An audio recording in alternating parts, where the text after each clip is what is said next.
What's up guys, welcome back to Spare Change. Today we've got a catalog title in for a review, Serenity on 4K Blu-ray.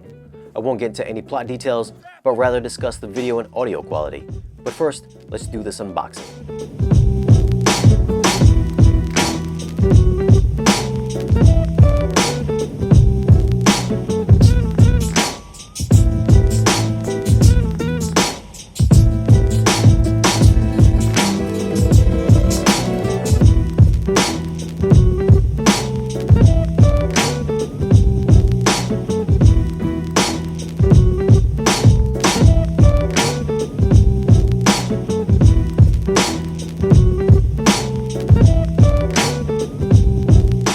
Now for some tech specs.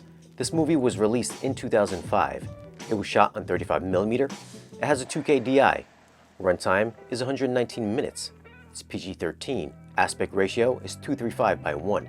So if you're watching on a TV, you guys are going to get black bars on the top and on the bottom. Seeing as this was shot on 35mm, you will get some film grain throughout. The grain structure here is a bit finer than on the regular Blu-ray, and it is less obtrusive. There is a slight improvement in resolution, but I think there may be some DNR happening in some scenes. If you notice this as well, let me know in the comments down below. Close-up shots and textures all around have a small amount more detail. Saturation of colors are richer, and black levels are deeper and more contrasty, and you can see this in many of the space shots. HDR usage here is subtle with no overblown colors or highlights.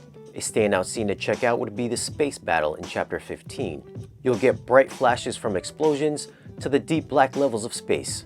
Explosions were vibrant and colorful, though some of the effects can look a bit dated. The audio in this chapter is also a standout. Bass is hard-hitting and extra low. Ships can be heard flying around the entire room, and the sound staging is wide and immersive. Serenity now!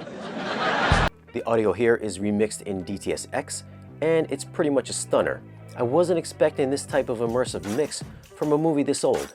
The soundscape is very wide and detailed, and the height channels were engaged quite a lot. Channel separation is pinpoint with directional placement of sounds, and bass response is some of the best I've heard recently. So for this newly minted mix, I'm gonna go with a 9. It bests a lot of the movies I've seen so far, and it's definitely demo worthy. Now for video quality, I'm going to base this on what can be done with older films, like The Professional or Blade Runner, where they kind of look like they could have been shot yesterday. So I'd have to go with a 7. It's overall better than the original Blu-ray, but only marginally. And most of it was on the softer side and not as crisp as the aforementioned films. If you're a fan of the movie and TV show, this is the best it's going to look, so I'd probably grab it if I were you. If you're looking for a great 4K movie visually, just to sit back and enjoy, you may want to skip this one until it hits that bargain bin. If you'd like to pick up this movie, I left a link in the description down below, along with the equipment that I use for this review. Give us a thumbs up if you enjoyed the video, and if you're not a subscriber, go ahead and hit that subscribe button, and we'll see you guys again in the next one.